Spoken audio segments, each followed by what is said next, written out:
ایک بریلویوں کے چھوٹے سے بچہ ہے، وہ میں اس کو مفتی بھی نہیں کہتا، مولوی ایک چھوڑا انہوں نے چونگڑا. مرزا جیلمی نے اس الزام میں دو چیزوں کا دعویٰ کیا ہے. اے لطیفہ عرض کیا ہے. ایک تو دعویٰ یہ کہ سورۃ النمل کی آیت نمبر 39 میں جس جن کا ذکر کیا گیا ہے، ٹھیک ہے، سمجھ رہے ہیں آپ میری بات؟ وہ جن سلیمان علیہ السلام کا صحابی تھا.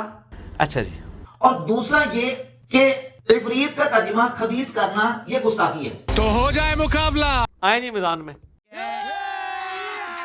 ابھی مزہ آئے گا نا بھیڑو. مسلمان کہنے کے لیے دلیل کی ضرورت نہیں ہے. مسلمان تو وہ ہے اس لیے کہ وہ حضرت سلیمان علیہ السلام کی مجلس میں بیٹھا ہوا ہے. نمبر 1، عفریت کا ترجمہ خبیث کرنا یہ گستاخی ہے. کہ سلیمان علیہ السلام کے صحابی جو قوی تھا، امین تھا اور ان کا مطیع تھا، وہ خبیث نہیں تھا، اس کو انہوں نے خبیث جن لکھا. اور سب سے بڑی بات، تمہارے اعلیٰ حضرت کے بعد کسی بھی بریلوی عالم نے اس کا ترجمہ خبیث جن نہیں کیا. آنا دار تھلے ہوں تو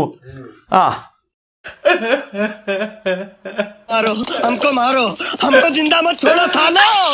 ہم کوئی مندر کا گھنٹا ہے کہ کوئی بھی آ کے بجا جاتا ہے. دونوں مرزا جیلمی کے دعوے باطل ہیں، مردود ہیں. تو میں پھر جواب دینا انہوں دی منجی ٹھوکنا کہ جہاں تک مرزا جیلمی کا یہ دعویٰ ہے کہ وہ جن سلیمان علیہ السلام کا صحابی تھا، نہ قرآن نے اس جن کو سلیمان علیہ السلام کا صحابی کہا، نہ حدیث میں نبی کریم علیہ السلام نے اس جن کو سلیمان علیہ السلام کا صحابی کہا. اس لیے کہ اس نے حضرت سلیمان علیہ السلام کے حکم پہ یہ بات نہیں کی ہے. اس نے خود اپنی جو سروسز ہیں وہ پیش کی ہیں، اور ساتھ اس نے کہا کہ میں کبھی بھی ہوں، امین بھی ہوں، یعنی مجھے اللہ تعالیٰ نے طاقت بھی دی ہوئی ہے اور میں امانت دار بھی ہوں. وہ اپنی جو لائلٹی ہے، لائل ہونا حضرت سلیمان علیہ السلام کے ساتھ شو کر رہے ہیں.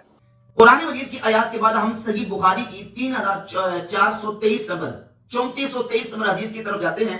آگے چل.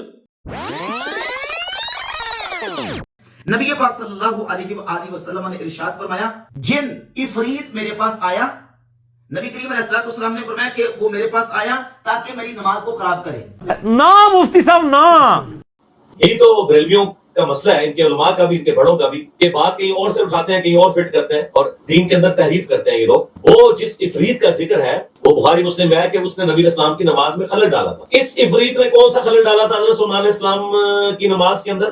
الٹا یہ تو اپنی سروسز پیش کر رہا ہے اور کہہ رہا ہے میں کبھی ہوں، میں امین ہوں، میں خود سے آپ کا کام کروں گا. یہ سرکش کہاں سے ہو گیا؟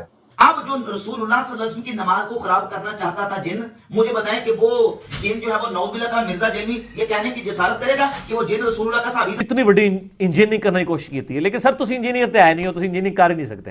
تو نال انجینئرنگ ہوئے گی.